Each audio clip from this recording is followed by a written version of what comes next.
thank you very much. From the bottom of my heart, I have to say that I'm really humbled by the tribute, and I take the honor seriously, and it's one of those things where you just can't say thank you enough, because to be recognized by your colleagues as someone who might have made a difference is really important. I teach at the University of Iowa a little class for 1 hour of credit in campaign management. And I start out by saying, I'm not going to proselytize to you about the Republican Party or the Democratic Party or the conservative movement or the liberal movement or any movement at all. But I will tell you one thing, and that is that it is very important to be involved in the political world. Because to say that you don't care about politics and you don't want to think about campaigns and you don't like candidates and you don't like the way things are working. When that happens, I said it's like a drowning man who doesn't really want to be concerned with water, because this affects you your entire life, and it's going to affect you and your family and your future, so you ought to get involved. And I said, you know, if you don't like it, if you think it stinks, I said, then you owe it to yourself and to your country to try to get involved in the process and clean it up if you don't think it's right. That's what generations of people before you have done, and that's what you should do yourselves.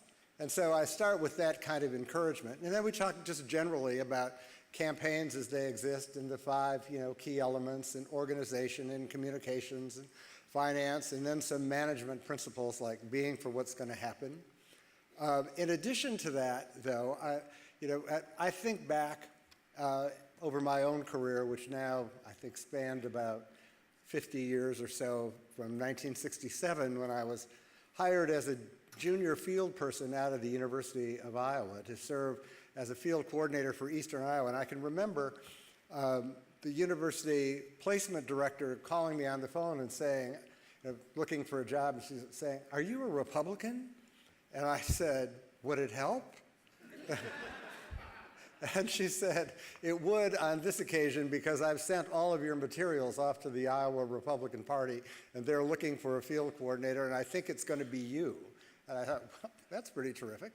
So I met this guy, I said, he came down to the Iowa Memorial Union, and he said, "Let's meet at 10:30 on a Friday morning." I thought, fine, I'm usually up by then. And I said, "How will I know you?" And he said, "I'm the fattest guy in the room. You can't miss me." And it was my introduction to Iowa Republican politics. But after spending about 8 years there, I moved to Washington. I came to Washington in 1975. And at that time, the slogan was, "Republicans are people too."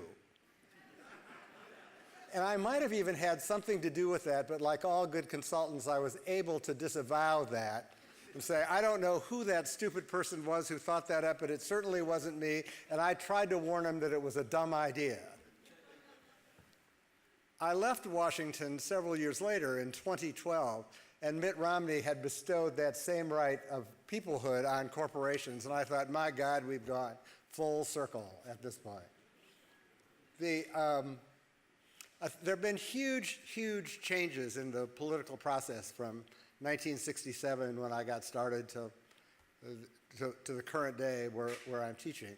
Those changes are obvious to all of you because you work in this business, but the change culturally in the country is enormous. And what you see on television, the language that is used, the communication style that is used, the way we deal with one another has changed and gotten, frankly, much coarser. And that's a danger, I think, for the country. The second thing is that the demographics of the country have changed dramatically from when I started. We're older than we were before, we're more diverse than we were before, and those changes have enormous impact in the political world.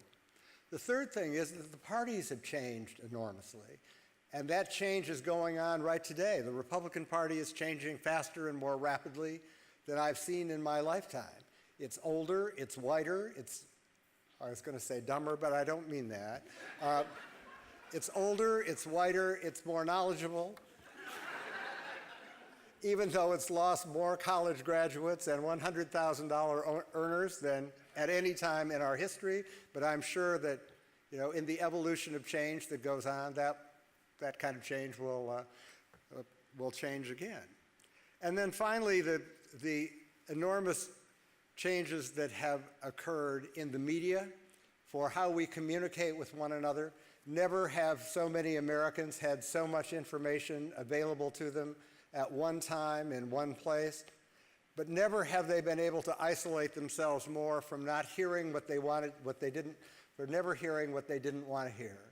And that makes our jobs tougher as we try to communicate and reach that kind of pinhole that we're communicating through when they decide that they're going to pay attention to, oh yes, there is an election, there might be a couple of candidates, those candidates are somehow different from one another, and if they're different from one another, maybe one of them will do something for me or for my family that's going to make my life better, or make our state better, or make our country better, and that's what politics is all about. And that's why, that's why I encourage people to be involved in the process and to stay in the process for a long period of time. And then finally, the changes in technology have overwhelmed the business as well.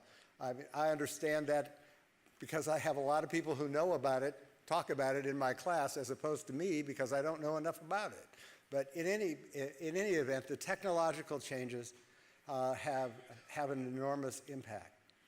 As I said, I'm honored to have received this recognition and this award. I was telling my wife, many of you may know Molly, who we've been married for about 50 years now, and she has a way of being really direct and really honest. She ran a lot of Washington, from the National Committee, a lot of organizational efforts, phone banks, national registration drives, field staffs, all of that sort of thing. Did a fair amount of education and training herself. And she said, I see you're getting this award. She said, I never thought you were that good. And I said, well, don't worry, I won't let it go to my head. And then 3 days later, I got a letter from the Dean of the College of Liberal Arts and Sciences at the University of Iowa, saying that I was one of 4 distinguished alumni from the College of Liberal Arts and Sciences for the next academic year, and it was a fellowship that goes along with that. I said to her, do you think I'm dying? Do you think people think I'm not going to be around much longer? But in any event, at any rate, I am delighted to be here tonight. I'm delighted to accept your award that you have so thought, and the thoughtfulness of the presentations this evening have moved me greatly. The one thing that an admonition to all of you in this business would be to remember to be cheerfully persistent about all we do. Because remember, we are volunteers in this process. And it's not rocket science what we do. What we really do is we have a lot better job than people who are working on roofs or people who are filling potholes, because it's not nearly so backbreaking. And there's a lot of opportunity that comes with it. I kind of remember the admonition that we used back in the re-election of the first Republican Congress in 1996, the first time there was a re-elected Republican Congress since 1928. And we used to say, and still say, America is a great country filled with good people who do amazing things. And we have the opportunity in our hands to work in an ethical and positive way to make the changes that we believe will be best for all of us. I applaud you on your work, and I thank you for this recognition.